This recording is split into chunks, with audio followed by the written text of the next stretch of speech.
kwa kumvua shati na kumshitua kwa shoti za umeme. Tunaomba radhi kwa kitendo kilichofanywa na askari wetu. Muda aliokwenda kuangalia wagonjwa haukuwa muda sahihi. Amka nasi. Amka nasi. Haya habari mbalimbali, amka nasi.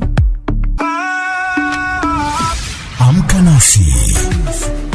Karibu kwenye kipindi cha Amka Nasi ambacho kinakujia kila siku ya Jumatatu hadi Ijumaa kuiangaza nchi yetu Tanzania kama ilivyomulikwa na waandishi wetu wa habari katika mikoa mbalimbali. Kipindi chetu leo kinaanzia visiwani Zanzibar ambapo tunasimuliwa kuwa mkuu wa wilaya ya Mkoani Miza Hassan Faki amelaani na kukemea vikali tukio la kijana alidaiwa kupigwa wakati alipokwenda kutembelea mgonjwa katika hospitali ya Abdullah Mzee Mkoani. Amesema kitendo hicho ni kinyume na utu na hakiwezi kuvumiliwa, akibainisha kuwa hatua za kisheria tayari zimeanza kuchukuliwa dhidi ya wahusika wa tukio hilo. Tupate simulizi zaidi kutoka kwa mwanahabari wetu Masanja Mabula.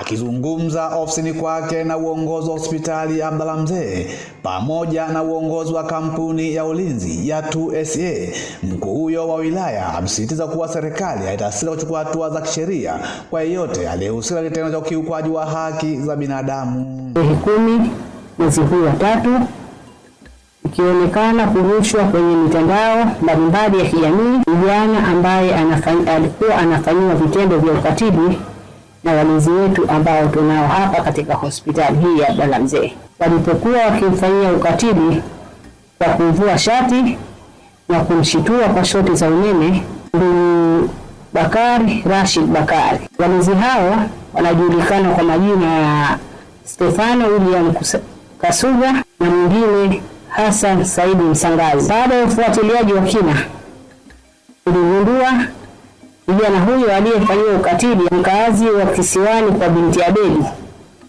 mwenye umri wa miaka 40, lakini pia imebainika kuwa kijana huyo ni mgonjwa wa akili ambaye amekuwa akihudhuria kliniki kwa ajili ya matibabu katika hospitali ya vitongoji kila baada ya wiki 2. Serikali niseme tunakubali kuwa kijana huyu ambaye anajulikana kwa jina la Bakari Rashid Bakari alifanya makosa, kwani muda aliokwenda kuangalia wagonjwa haukuwa muda sahihi. Walinzi walimzuia, lakini pengine kutokana na tatizo lake la akili aliamua kupita njia za panya kwa kuzunguka nyuma na kupenya bila ya ruhusa ya walinzi hao. Lakini pia kama serikali na uongozi huu wa hospitali hii ya Abdullah Mzee tunakubali pia adhabu aliyopewa haikuwa sahihi. Busara zilipaswa zitumike zaidi kwa kumfahamisha kwamba alichokifanya sio. Serikali ya wilaya na uongozi mzima wa hospitali ya Abdullah Mzee tumesikitishwa sana na tendo lililotokea, na kwa pamoja naomba mtambue kama tumelani vikali tendo hilo, na tuna imani hatua zilizochukuliwa itakuwa ni fundisho kwa watu wengine. Vijana na watu wengine wanaotumia mitandao ya kijamii waache tabia ya kushout maneno machafu na makali katika mitandao. Uongozi wa kampuni ya ulinzi ya 2SA kupitia mkurugenzi mtendaji wake Mohamed Shindano Kondo umeeleza kusikitishwa na kitendo hicho, huku kusisitiza kuwa tayari hatua za awali za kinidhamu zimeanza kuchukuliwa dhidi ya wahusika wa tukio hilo.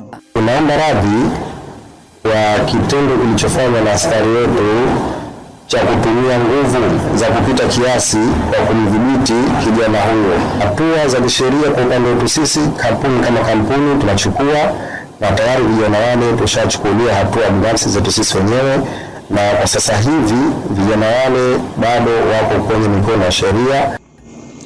Tukio la kijana aliyepigwa katika hospitali ya Abdullah Mzee limeibua mjadala mpana kuhusu heshima na haki za binadamu, na kwamba serikali kupitia mkuu wa wilaya Mkoani Miza Hassan Faki imesisitiza kuchukua hatua kali za kisheria.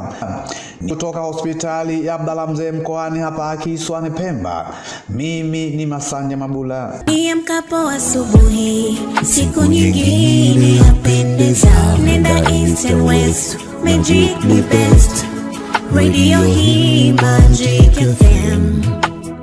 nasikiliza mchana, mahali pekee pa maisha yangu, jioni usiku, sikose hata siku kusikiliza Magic FM. Magic FM 2026.